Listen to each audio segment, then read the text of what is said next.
Hey everybody, I'm Pastor Allen outside. A beautiful day here in May as I record this. Hopefully the traffic in the back room won't be too bad. Just did recently a video on forgiveness. Check that out. I think it's worth your time.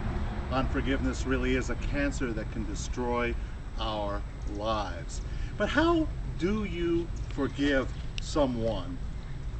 Doesn't happen to many people. But how do you forgive someone who has murdered, taken the life of someone precious to you, whether it be your husband, your wife, or a child? These things happen, especially in this world we live in. It always has happened, but now even more so, to more people than we would think. How do you find forgiveness? I'm sure you have seen on television, you have seen trials, and when someone is convicted of murdering someone precious, the wife, the husband, the mother, the father eventually get to address the person who has just been convicted of killing their child. And many times when you see that, this is their opportunity to unload, and they will say things like, I hope you rot in hell.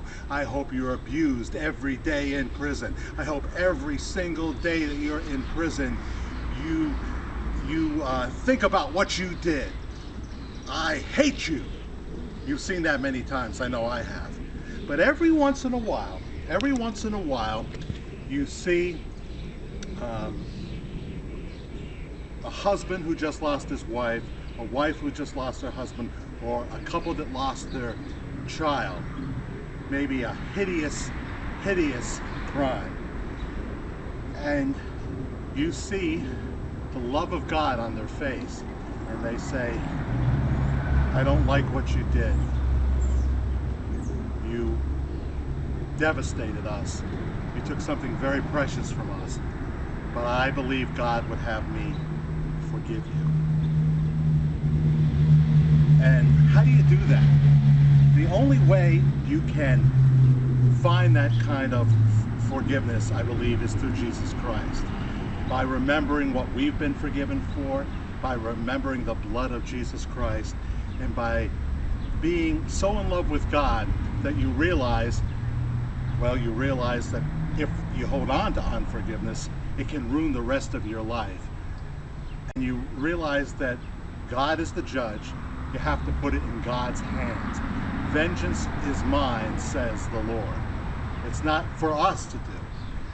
So I am so impressed. I am so in awe when I see people that in that circumstance are able to forgive the person, maybe the person who murdered their child. That is really amazing, and that's something that God does in us. And that frees us. Anytime we forgive, we are the ones who are free. Otherwise, we can kind of put ourselves in prison. So, if you have lost someone precious in a terrible crime, don't go the rest of your life feeling that God disappointed you, because these things happen when we don't know why. We know that when a child is killed on this earth, he goes straight into the presence, or she goes straight into the presence of God. I believe that. I believe that. Terrible things happen in this world, but there's a world yet to come. So take it to God, take it to prayer, and He will give you the strength, and He will give you the ability to forgive, even in a terrible situation like that. If that's you, if something like that has happened to you, write to me, pastorallen56@yahoo.com, pastorallen56@gmail.com. Allen is spelled A-L-L-A-N. A big God bless you. Bye-bye.